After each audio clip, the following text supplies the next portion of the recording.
Hello!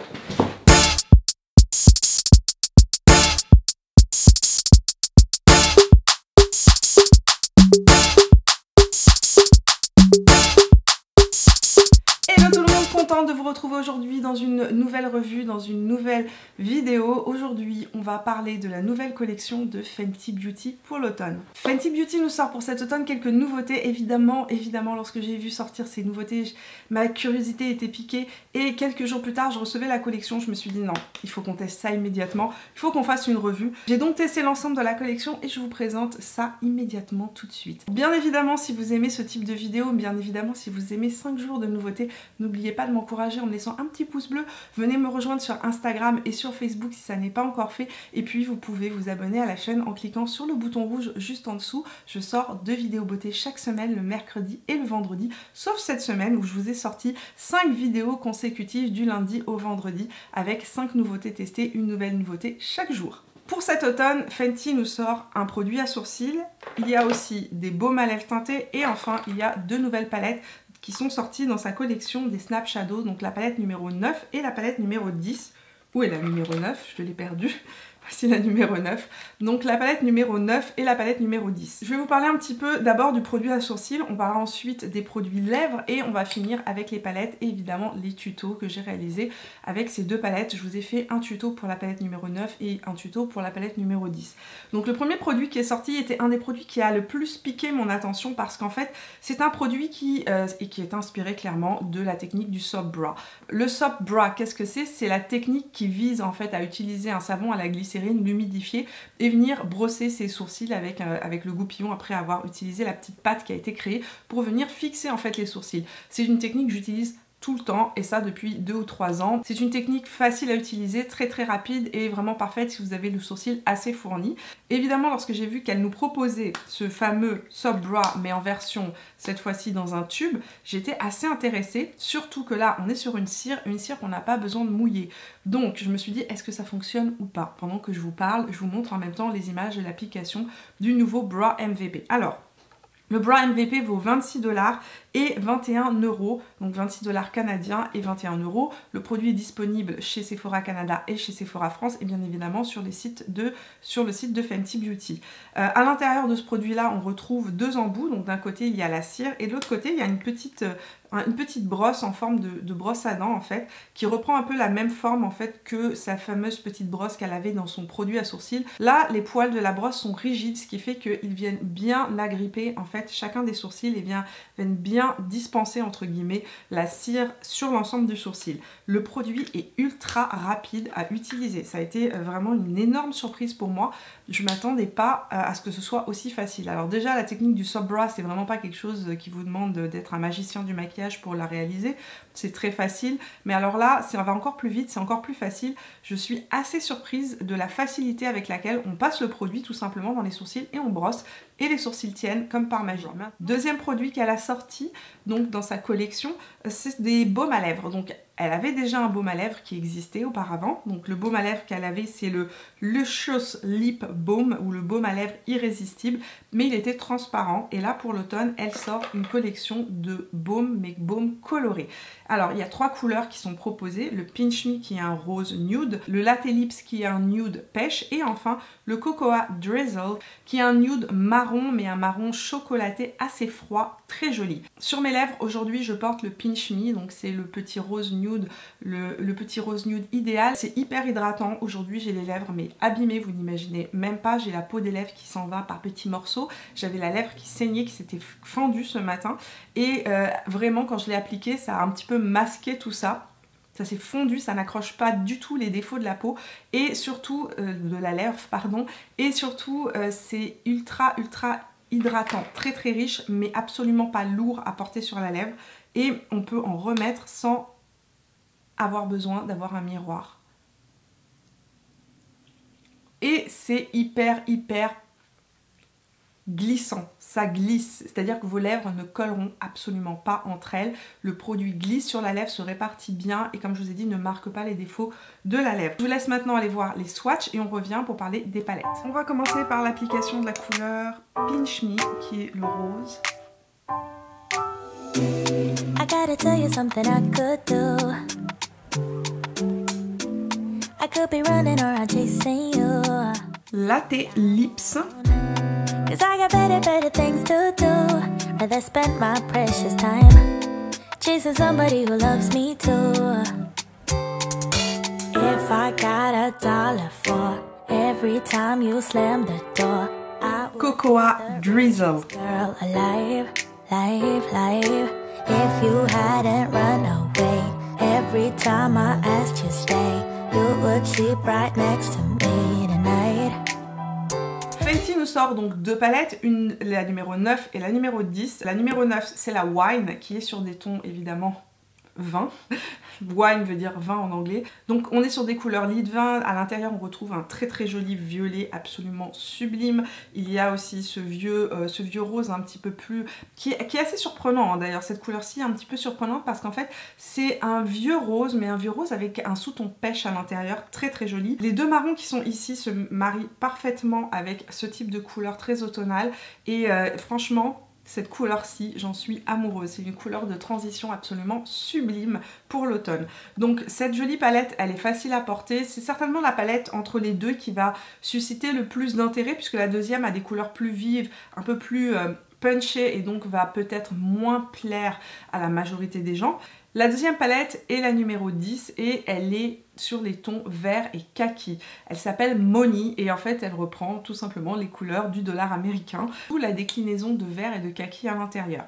À l'intérieur, on retrouve donc 6 couleurs, des mats et des métallisés qui valent, donc la petite palette vaut 33 $ canadiens et 25 €. Lorsque vous en avez deux, vous avez 12 couleurs, mais vous avez aussi un rabais de 5 $ ou de 5 €, il me semble 5 € aussi, chez Sephora quand vous achetez deux palettes ensemble. Je trouve ça super intéressant parce que ça vous permet de vous faire une vraie palette avec 12 fards à l'intérieur pour un prix qui est quand même assez intéressant.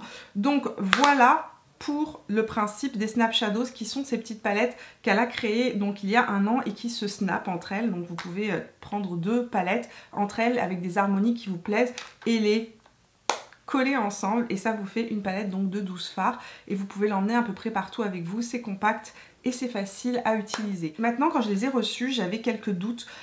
J'ai fait une revue il y a un an sur ces palettes là. Je vous laisse aller voir cette revue si vous ne l'avez pas vue. Ce que j'avais regretté à l'époque, c'était que la qualité des fards en fait des palettes d'une palette à l'autre était assez inégale. Il y avait des palettes qui étaient très belles, faciles à utiliser, où j'avais aucun problème pour utiliser les fards, et d'autres palettes où franchement ça manquait de pigmentation, le fard était patchy, etc. Donc j'avais un petit doute au niveau de la qualité de ces palettes. J'ai été extrêmement surprise, je vous le dis vraiment, parce que j'ai trouvé que la qualité de ces deux dernières palettes est vraiment excellente. Les fards se travaillent facilement, ils sont très pigmentés, les métallisés sont des vrais beaux métallisés avec de la profondeur. Donc très belle surprise pour moi que ces petites palettes qui sont vraiment qualitatives, bien plus qualitatives que ce que j'avais pu tester dans les toutes premières que j'avais eues. La palette numéro 9 plaira particulièrement aux yeux marrons parce que c'est le type de couleur qui ressort particulièrement bien sur les yeux marrons, mais aussi sur les yeux verts qui vont vraiment être mis en valeur par les bordeaux, violets, etc. C'est la palette que je porte aujourd'hui sur mes yeux et franchement moi j'aime porter des couleurs comme ça. Après pour les yeux bleus ça dépend vraiment de vos goûts et de ce que vous aimez porter. C'est une palette dans l'ensemble qui est facile à porter. Il y a plein de possibilités et c'est une palette qui va être vraiment très facile à porter, qui va vous offrir des maquillages très automnaux et elle sera aussi très jolie à mon avis en hiver. Donc à mon avis c'est la palette qui va partir le plus rapidement entre les deux. Cependant, mon gros coup de cœur à moi, la palette que j'ai préféré utiliser, la palette qui a été une très belle surprise, c'est la numéro 10. Ici on est sur des verts, alors évidemment il faut aimer les couleurs vertes. Je vous montre en même temps que je vous parle le maquillage que j'ai réalisé. Vous verrez les deux tutos bien évidemment à la fin de cette vidéo. Mais si vous aimez les verts et les kakis, cette palette est vraiment sublime. Elle sort de l'ordinaire, elle sort de tout ce qu'on a pu voir depuis longtemps. C'est celle qui a vraiment accroché mon cœur et c'est celle que j'ai préféré utiliser. Cependant, comme il y a beaucoup de verts et de déclinaisons de kaki à l'intérieur, c'est une palette qui sera plus facilement utilisable pour la majorité d'entre vous, jumelée à une autre palette. La 7 et la 10 vont très bien se marier ensemble, donc ça c'est la palette Cadet qui est aussi une de mes préférées dans ce qu'elle avait créé. J'adore cette palette, je la trouve très jolie. Et si vous cherchez une harmonie un peu plus neutre, je trouve qu'elle se marie aussi très bien évidemment avec la palette numéro 1. Ne faites pas attention à mon fard cassé dans la palette numéro 1, mais Voilà, elle se marie évidemment très bien avec la palette numéro 1. Elle se mariera aussi évidemment très bien avec la Deep Neutral qui est sur des tons bien plus chauds, on est sur des rouilles, etc. Donc les deux iront très bien ensemble. Et puis la Deep Neutral va aussi très bien se marier avec la palette numéro 9. Là on est sur une très belle harmonie aussi très automnale avec ici des rouilles et des lits de vin, et là avec du très joli violet et des vieux roses. Donc voilà pour mon avis. Bien évidemment, avant de partir, n'oubliez pas de me dire dans les commentaires ce que vous pensez de ces couleurs, de ces palettes, si vous les aimez ou pas. Je vous laisse aller voir à présent les 2 tutos que j'ai réalisés avec ces 2 palettes là. Je vous fais plein de bisous et on se retrouve demain pour de nouvelles aventures. Ciao! J'ai délimité mon angle externe, je n'ai pas mis d'anti-cerne. Pourquoi? Tout simplement parce que souvent les fards verts ont tendance à faire des pertes et que c'est difficile à nettoyer. Donc pour éviter ce problème-là, je mettrai mon anti-cerne en dernier. JH32 de chez Morphe avec la couleur Ruba Benz, que j'applique en transition sur ma paupière, sur mon creux de paupière, et que je vais estomper. C'est un marron froid. JH32 de chez Morphe avec la couleur Time is Money. Je veux juste essayer de faire une transition ici. Donc je mets très peu de pression. C'est un fard qui est ultra poudreux. Donc je vais le prendre, le prélever avec un pinceau plat. Celui-ci c'est le E25 de chez Sigma. Pour éviter d'avoir trop de chute et surtout pour le mettre de manière bien précise, pas que d'en avoir partout. Oh, c'est tellement beau. Et puis je vais ramener ça dans le creux de paupière ici. Je vais appliquer avec le doigt le doré en question ici sur l'intérieur de la paupière mobile. Ce que j'aime avec ces petites palettes, c'est qu'il y a plein de possibilités et qu'elles sont en fait facilement utilisables. JH41 avec la couleur Direct Deposit, que je vais appliquer ici en transition en fait. Pinceau MAC 214 et la couleur Fat Pocket. Et ça, je vais l'appliquer le long du ras de cils inférieur.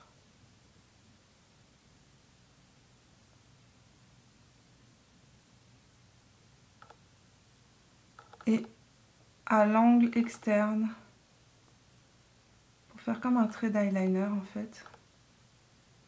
Je prends le pinceau 223 de chez Zoeva et je vais venir estomper ce fard vert qui est ultra beau, ultra métallisé.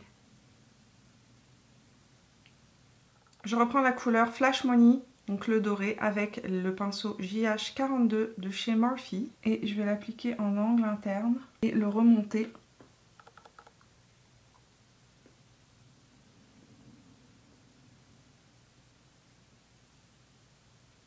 Pour la racine supérieure de l'œil, je vais rester dans les mêmes teintes. Je vais prendre le Electric Empire de chez Urban Decay. J'ai terminé mon maquillage des yeux en appliquant mon mascara de chez By Terry. Donc c'est le Lash Expert Twist de chez By Terry que j'ai utilisé. J'ai rajouté une petite rangée de faux cils vraiment sur l'angle externe de l'œil uniquement. Donc j'ai 4 bouquets de faux cils qui sont sur l'angle externe de mon œil. Et j'ai appliqué finalement à l'intérieur de ma muqueuse. J'ai décidé que j'allais mettre du vert partout. Je trouvais que ça faisait beaucoup plus de contraste. Donc j'ai remis en fait le crayon de chez Urban Decay, le Electric Empire, à l'intérieur de la muqueuse, aussi bien inférieure que supérieure.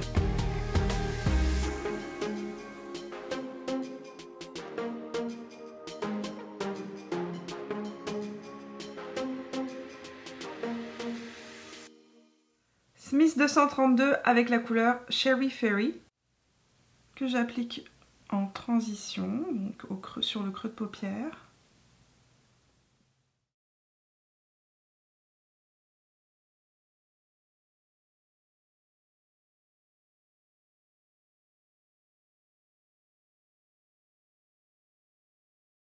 C'est une super jolie couleur, c'est assez pigmenté, donc il faut mieux y aller avec peu de produits et venir construire la couleur au fur et à mesure. Et ça fait un très joli taupe en fait. 217S de chez MAC avec la couleur Pinot Please, que je vais appliquer sur toute la paupière mobile. Je vais venir la dégrader pour faire un petit peu un effet smoky. Je vais laisser mon angle interne un petit peu libre pour pouvoir après apporter un point de lumière. Avec un petit pinceau boule de précision, donc c'est le Morphe JH39, je vais reprendre la couleur Pinot Please juste ici. Et je vais l'appliquer en fait en ras de cils inférieur aux 3/4.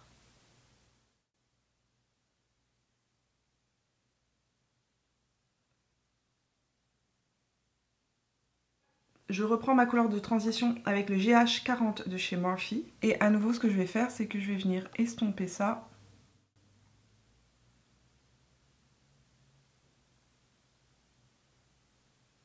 Pinceau 223 de chez Zoeva avec la couleur Bottle Service. Et ici, ce que je vais faire, c'est que je vais venir dégrader cette couleur par-dessus. Waouh, c'est super beau. Je reprends la couleur Bottle Service avec mon index. Je vais venir placer la couleur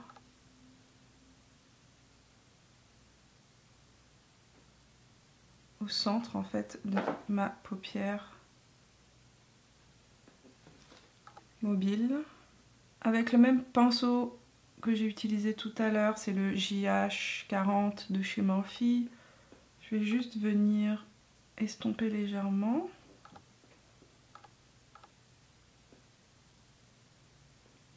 Pinceau 242S de chez MAC avec la couleur Rosé Spritz. Et je vais nettoyer un tout petit peu l'arcade, juste aux extrémités. Morphe GH24 avec la couleur She's Bubbly que j'applique en angle interne